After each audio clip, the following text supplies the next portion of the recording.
Hey everyone, I know it's been a while, but I'm back, and I'm continuing my review of the Paperbacks from Hell books, and today we're looking at The Tribe from Bari Wood.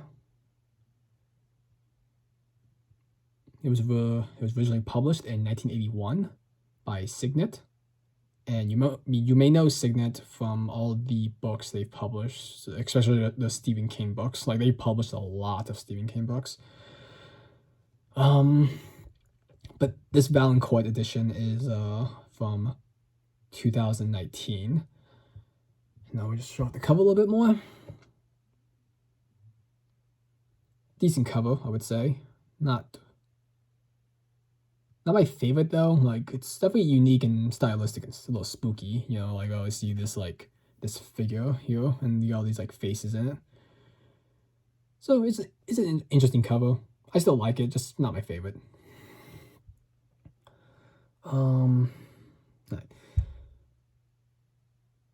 So, I guess now I'll mention the fact that this review is going to be spoiler-free up until the end of the video, because at the end I do want to, I guess, talk about one thing about the book, but I can't really do that without spoiling stuff.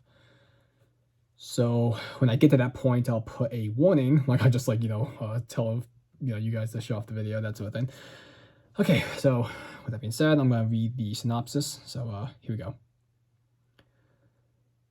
When the Belzec concentration camp was liberated in 1945, no one could explain how a group of Jewish captives had not only survived, but thrived, appearing better fed than their Nazi captors. 35 years later in New York, the youths responsible for the murder of a rabbi's son are found hideously slain, covered in a strange gray substance. What is the connection between these events? That is the mystery that Rachel Levy and Detective Roger Hawkins must unravel, a mystery that will hold readers spellbound as terrible truths emerge from the nightmare of the past. Okay, so I'm going to talk about the opening now, and then I'm going to just, just to say more about what this book's about, and then I'll get into my, why I liked about the book and why I disliked, and then I'll give my final thoughts and so forth. Okay, so the book opens with a Allied soldier just after the events of World War II. He's wanting to interview a Nazi who was running the Belzec concentration camp. Because he has questions about why was this group of Jews, like, why were they so well fed and look like they were way better taken care of than the other Jews, and hell, even the guards, because he said that it doesn't make any sense. Why would the guards eating moldy potatoes while this one group of Jewish people who were all from the same village, how come they were eating canned sausages and fish and stuff like that? So before this Nazi war criminal gets hanged, the guy is able to have a chat with him and ask him, oh, what happened at the camp? And well, the Nazi does tell him, but we, the readers, don't really find out what happened, at least not yet. Because it's just kind of said that, like, oh, after telling him what happened there, the room just gets quiet, and then the Allied soldier guy just kind of like, he doesn't know what to believe, and he just kind of keeps everything quiet because he doesn't think that's, this Nazi's telling the truth. That sort of thing. And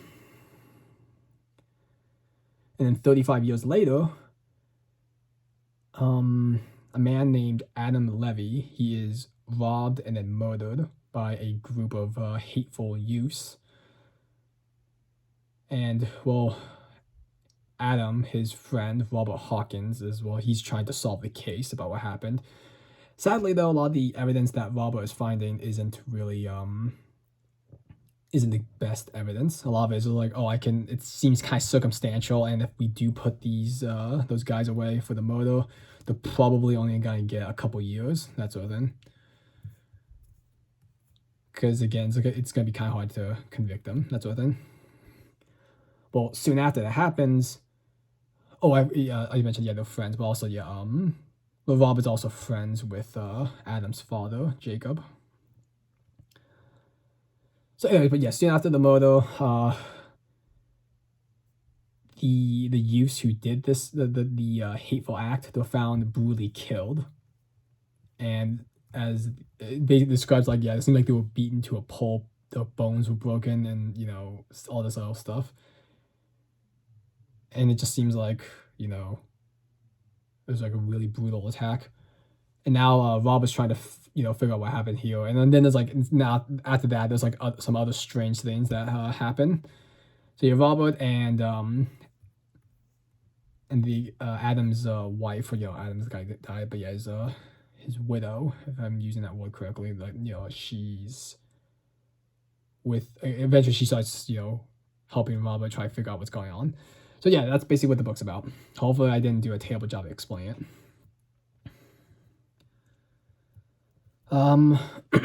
Sorry. So what I liked about this book, like, what I liked was for one, the opening, and how the book draws you in, because it definitely makes you like, oh, like what happened there. You often want to figure out, and all these other things. It's like, so yeah, the book definitely draws you in with its opening. And another thing I liked was that this book has, well, I mean, I guess I'll expand upon that later. But yeah, one thing that this book has, which is like, oh, a little pleasantly surprised, is that it has quite a bit of character development. These, like,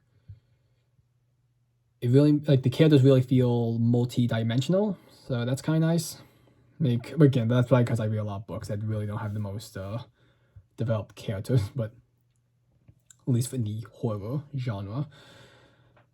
So that was kind of, a pleasant surprise, as well as the fact that when Rachel, like when her husband Adam gets killed, she just doesn't, like, it's not like other books I've read where after like someone's loved one dies, they just kind of get over it, or they seem to forget it even happened.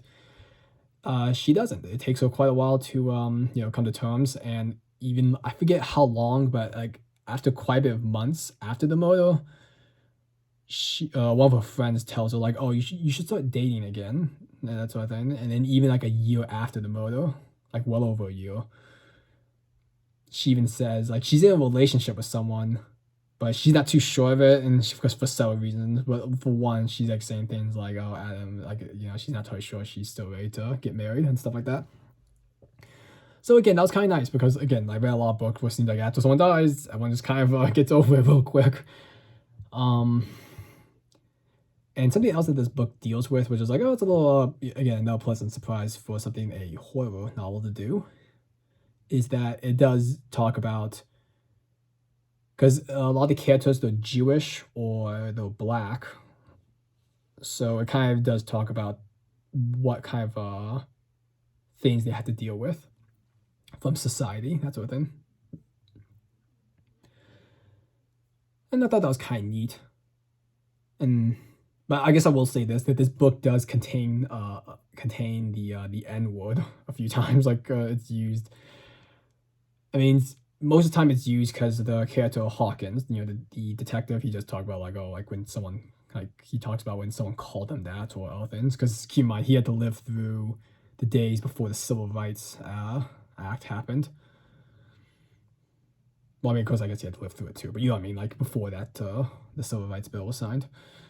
What else? I guess, yeah, I guess that kind of covers all the things I liked. But now I'll get into things I wasn't too of a big a fan of.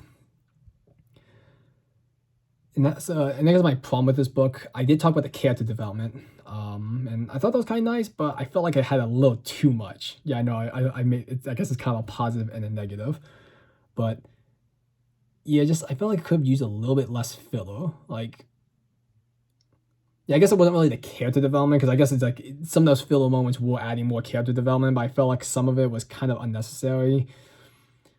Because this book is 302 pages long, but I felt like it could have been like 250. It maybe would have been a little bit better. I felt like just these moments where not too much is happening. I kind of had to trudge through those. It wasn't like it was bad. It was just sort of like, it's nothing really that interesting is happening. So, but it seems like I don't know. I saw like I was looking at Amazon reviews and Goodreads. It seems like most people like I don't know. It seems like how you say it. I didn't see too many people complain about that. So I don't know. That's just me with my short ass attention span. But anyways, so yeah, that was like one thing I was just like I feel like I could use a little bit less filler. Oh, I forgot to say this about the positives, but one thing I like, well, actually, I guess I sort of mentioned about how the book draws you in, but one thing I liked was also the fact that this book, I mean, I guess this is gonna be a no like positive slash negative, but it's more of a mystery novel. So that was kind of cool, but it's also kind of a negative because it's like, oh, I mean, it's kind of cool like figure out the mystery, but the problem, I guess, the problem with that is that this book isn't really that not too many people die in this book, and there's actually quite a bit of gaps between like certain events that happen, like when the next killings start happening. So yeah, I guess my two negatives, those ones, they were not really like negatives. They're just more like they were kind of like double-edged swords, that sort of thing. Like it's kind of interesting, but it kind of had its own problems. I felt, but again, that's just my how I am, I guess. Anyways, what else?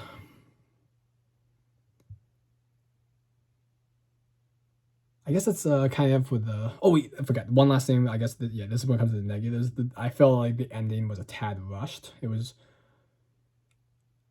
just like, oh, it kind of ended like, oh, there was like crazy stuff going on, and then it just I mean, I felt like it felt appropriate for kind of tale it's telling, but it just felt, and it was a bit rushed. Like, oh, mystery solved, we save the day, it's over. I just like that's kind of. I just felt like it could. I mean, we could use a little bit extra, like maybe a couple more pages to say like after what happened afterwards. But now I'm gonna get my final thoughts. Then I'm going to talk about that one spoiler thing. Okay, so final thoughts. I would recommend this book. I enjoyed reading it, but it felt like it could have, like I said, use less filler, maybe expanded on the ending a bit more, and such.